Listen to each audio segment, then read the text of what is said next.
The background of the song was I was about 14, 15 years old.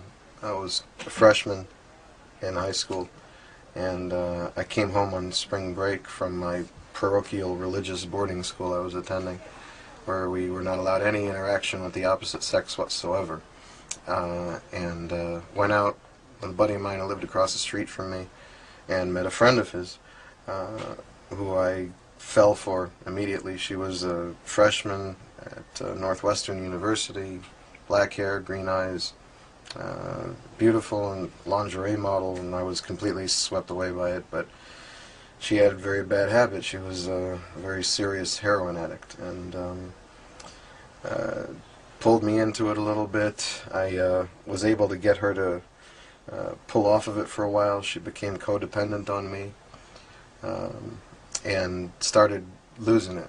Started wanting to expose our relationship, which had been a secret from my family, who obviously wouldn't have approved. She wasn't Jewish. I wasn't allowed to date. I wasn't allowed to speak to girls, let alone date. And she would call the house all times of the night. She'd send friends of hers over to the house, telling them bullshit stories that I beat her to kick my ass, so for some sort of vengeance. People I had befriended through associating with her. And it just got really, really bad. And I broke things off with her. I left Chicago and went to another boarding school in Los Angeles. And she started dating my best friend. My best friend started complaining to me, which was obviously a very nice thing of him to do. He started complaining to me that she would do nothing but talk about me, that she was calling out my name during sex, that she was still very, very obsessed and not free of anything, and asked me to call her. And I tried on a number of occasions, and any time I got on the phone with her, she'd go into immediate hysterics and wouldn't let me get in a word edgewise unless I was willing to say, let's get back together, which I wasn't. And I came back for spring break again. We ran into each other at a party. Apparently, since we had broken up, she had gone back to the heroin doubly as hard as she had before. And she had seen me briefly and ran out. And I ran out to kind of avoid a conflict. Went home, and I got a phone call very, very early the next morning from that same friend of mine saying that she had killed herself that night. They found her in the corner of a club after she had ran out of the dormitory in a fit of tears and hysterics. And they found her in the corner of some club, slumped on the floor with the syringe still in her arm.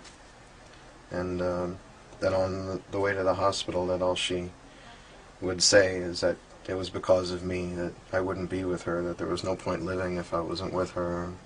And he was obviously good enough to tell me that over and over again. And I went to the funeral, and the imagery from inside the fire comes from that moment at the funeral, when I was standing over her open casket. And mind you, that was the first time I had ever seen an open casket. And looking at her dead body and having those images come through my mind. Her father lashed out at me at the funeral, said it was my fault, said I should have said something to them. I was just a kid. I didn't really know how to handle it. I don't know that there is a right way to handle it. And I had nightmares for years about it. And to be honest with you, for whatever reason, you finally reach a place in your mind and a peace in your mind. I finally had a very nice relationship that I'm in the middle of, and finally had found love, and I guess that was when my demons started to come out again, once everything else was quiet, and I started having the nightmares again that I used to have. And that was when I first talked to Danny about the subject matter that I was thinking about writing for the song, and decided to go with it. That ended up being my catharsis. The accident and the disaster, and other disasters, but we'll only stick to that one.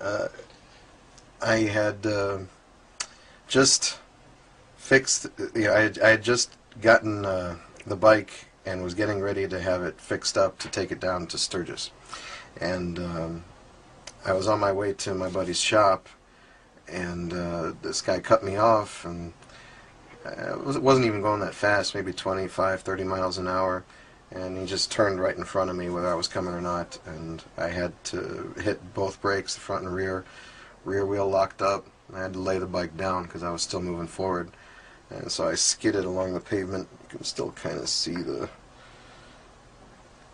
wonderful road rash scars that are still kind of there, but skid along the pavement for about 7 to 10 feet, ripped off all the flesh off my forearm, and bike came back up from after hitting the ground, skipped out from under me. I landed on my feet. The bike went, spilling out across the street, and this guy who cut me off in this Ford Explorer just took off.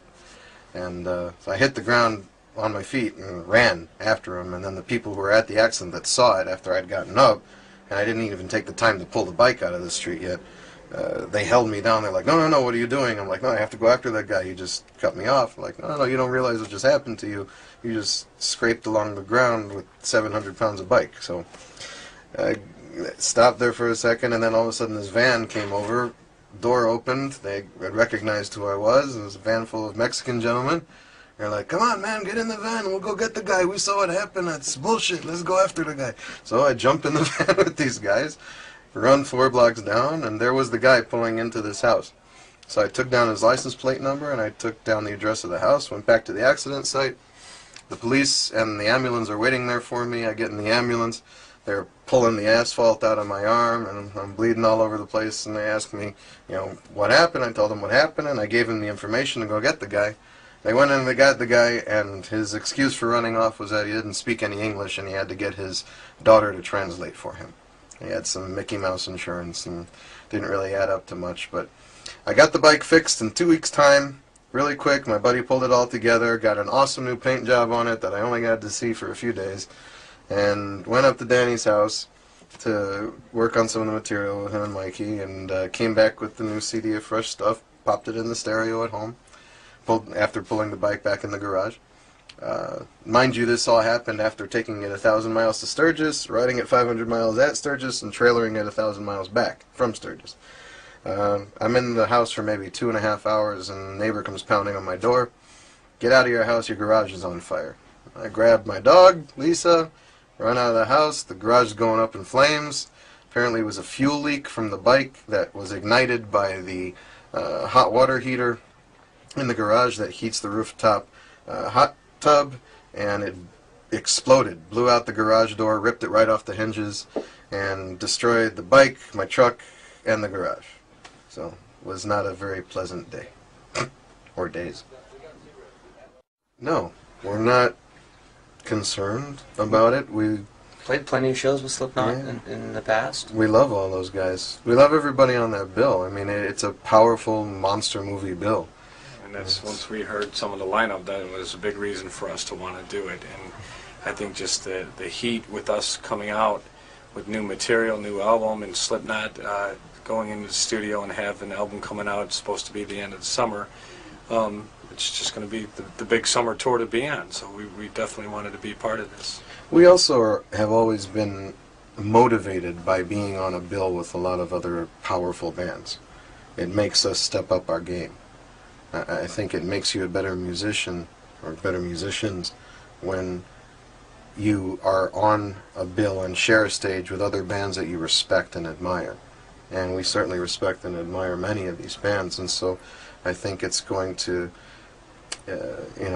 harness a little bit of friendly competition, so to speak, and I think we'll be looking for all of us probably, to step up our game so everybody gets to reap the benefits of that.